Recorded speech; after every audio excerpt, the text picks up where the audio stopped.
Welcome to another edition of All Things Rome. I'm Doug Walker. My special guest today, making the trek over from Cartersville, is Joe Schulman, who is the Region Director of Communications for the Georgia Department of Transportation. And Joe is going to tell us exactly how it is that all roads lead to Rome, or maybe lead to Rome. It certainly feels like that, I'm sure. We do have a lot of projects going on up here. Well, Joe has, I've known Joe for an awful lot of years. He's been around in the communications industry, public relations at TELUS, and has just been with the DOT, what, a little over a year now? About 2 years. 2 years now. Took over from our former friend Mohammed Arafa, who was in that position, Dr. Arafa. He was in that position. You're not a doctor, are you? No, but so I actually worked with Mohammed when I was at the newspaper in Cartersville. I did stories with Mohammed. So we went back. Didn't realize how our paths were going to cross again. Yeah.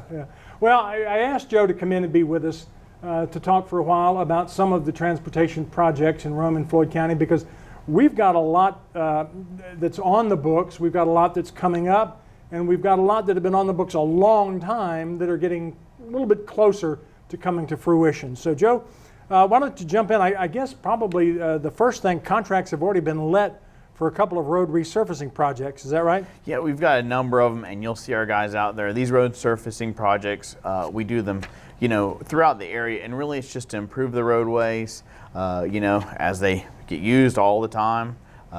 But they get a little bit of damage, just need to be updated, striping, those type of things. So we have a number of those going on in Floyd County. You'll see our crews out there. The nice thing is these projects, they're kind of low key. They're off to the side. You may move a lane a little bit, but nothing that's going to hopefully impact a lot of traffic. But once they're done, you're really going to see that improvement in the roadway.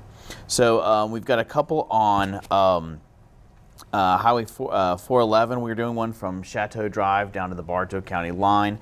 That one's going to be finished probably late spring, early summer next year.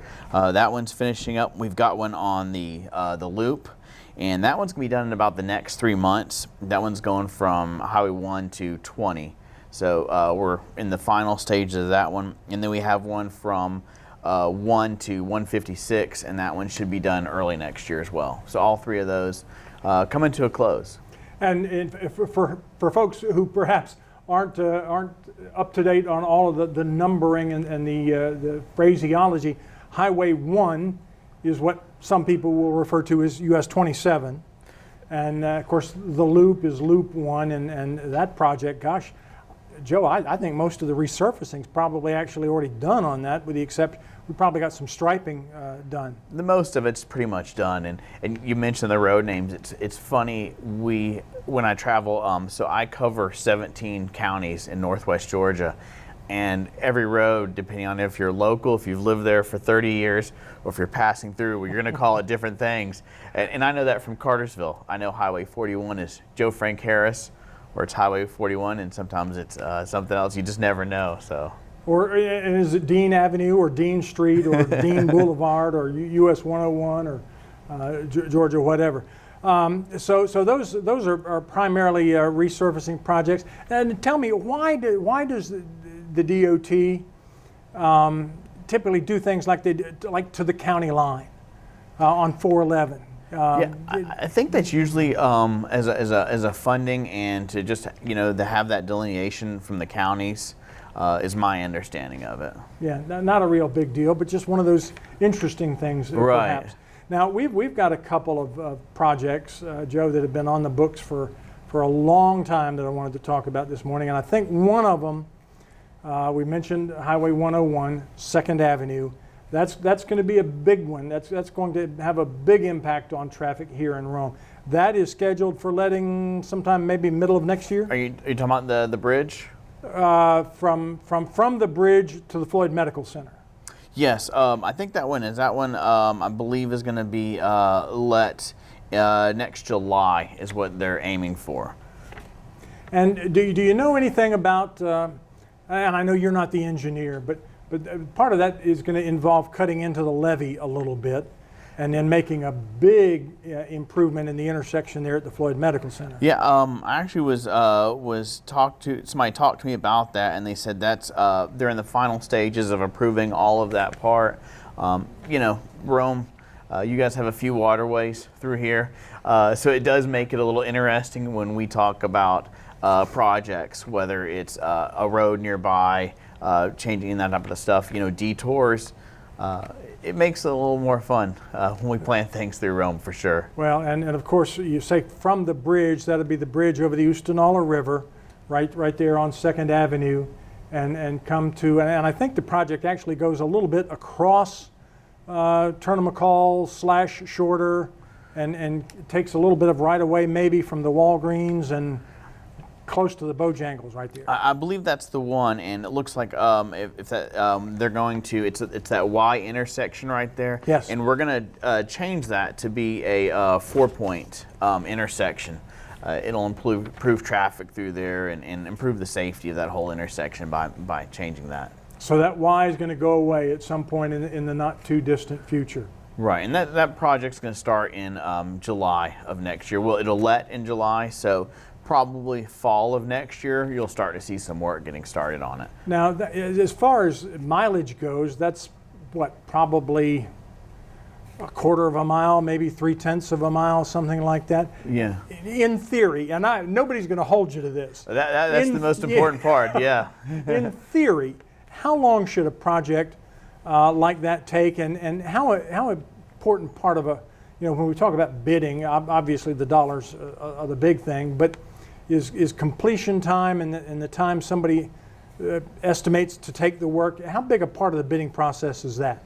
You know, we look at all aspects of a contract when it comes in, and so when you ask about the timetable for it, you know, it really depends on not just the length of the project, but what is going on in that project. We have projects where we put in roundabouts that could change. You know, a bridge project, you know, can only maybe 2-3/10 of a mile, but that's a pretty big project. We've got the one over Booger Hollow Road here in Floyd County. That one's going to be finished in the next couple of months. So it really just depends on all aspects of it, and we look at all of that when we decide on who is going to get that contract. And then after that, you know, once that's set up, we start thinking of, you know, when's this going to be done. We have these meetings regularly to make sure that our contractors are staying on. And of course, all projects are weather dependent. That does play a role in our projects and when they get finished. Well, let's talk about a weather-dependent project. Let's talk about Georgia Highway 140, which is going to connect over from Georgia 53 in Shannon into Adairsville. That's had, what, 3 or 4 extensions, and as I understand it, they've asked for another extension? I believe so, and yeah, it's a project that has taken a little bit longer than we would have liked, and you know, if you live, and we all live near projects, and we all know in the back of our heads, hey, when this project's done, everything's gonna be a lot easier. It's gonna improve drive times and everything else, but it is getting that project done, and sometimes it can be a headache, and it can feel like it's never gonna end, and I'll be honest, we feel the same way sometimes, you know, because we're seeing it and we're hearing from constituents. We are going as fast as we can, and the contractors are working as fast as they can. There's all sorts of things that can come up on a project that can slow it down. Everything from environmental issues to, of course, weather. COVID. COVID played havoc with us in a variety of ways last year, not just for a project that's going on. So if you have people out on a project, you know, there's important for masks, trying to stay away from each other, you know, cutting the crew size, those things. But also when we do things like right-of-way, courthouses were closed, or we're doing things only virtual meetings and things like that, that really slowed down the process of what we call our pre-construction phase for projects. So everything that we kind of was hoping to move forward, it slowed down. Just because of everybody was slowing down. Okay. You're doing a great job segueing for me, Joe. Let's go to pre-construction. Let's talk about 2 other projects now that have been on the books. It seems like almost forever, and those are the 2 eastern or southeastern legs of the bypass. One from State Route 1 there below Georgia Highlands College around to US 101. I think you all have labeled that the south bypass, and then from 101 around to 411, which I think is maybe the southeast bypass. Those are still a couple of years away, aren't they? Yeah, my understanding is right-of-way is going to get started on those next summer, and that puts hopefully construction to start the following year in 2023. And so once that gets started, I think it's going to be, I'm not sure exactly how long that one's going to take, but we do expect in the next couple of years you'll see some movement on these projects. Well, you know, just as somebody who's been a casual observer of DOT projects for a long time, it just seems like, and again, we're not holding anybody to any numbers, but it seems like it's almost a year a mile for projects, and it seems like it's almost $10 million a mile for projects.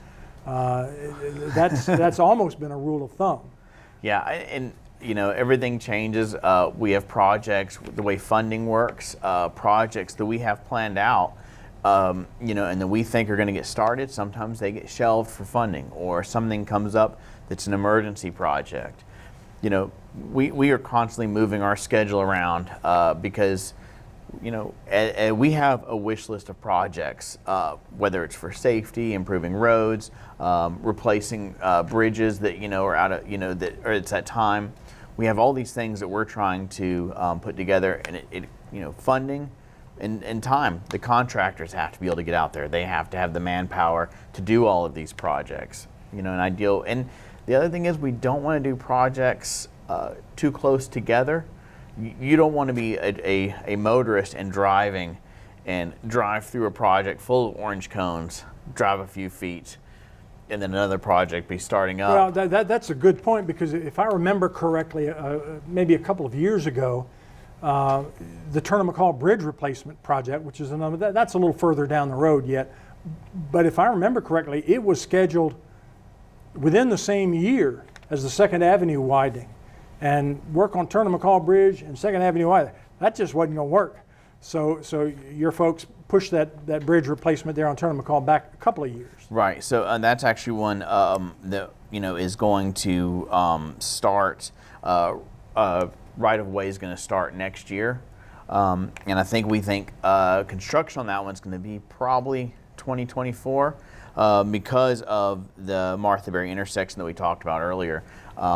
That one has to be finished before we do that bridge replacement. Right. So we'll get 2nd Avenue done before we start working Turner McCall. Exactly. You know, we have Carroll County. We did a massive rebuilding of I-20, a section of it, and it took a good while for us to get that done. And we had bridges that needed rehabilitation, some repairs on, just regular maintenance along I-20, and we have held off on those because we want to make sure I-20 was done first, because again, you don't want people, it slows down traffic, gives everybody a headache.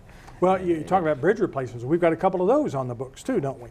We've got a bridge over Dykes Creek, and then a bridge over Big Dry Creek, both scheduled, I think, for sometime next year. Right, yeah, and those will be getting started pretty soon. Well, that's, you know, it's a whole lot of work. You all just had a really big weekend on I-75 after a pretty serious wreck over there too, didn't you? Right, we talked about emergency projects. Last week we had a tractor trailer that was had as its cargo a track hoe, and the boom arm of the track hoe was too high and it struck the bridge. We went out there and looked, and we ended up having to take down, this is over I-75 southbound. The exit 296 is Cass White Road. Just south of that, the old Grassdale Road overpass is where we're talking about, and we had to remove the bridge over the southbound lanes because of the damage that the bridge took.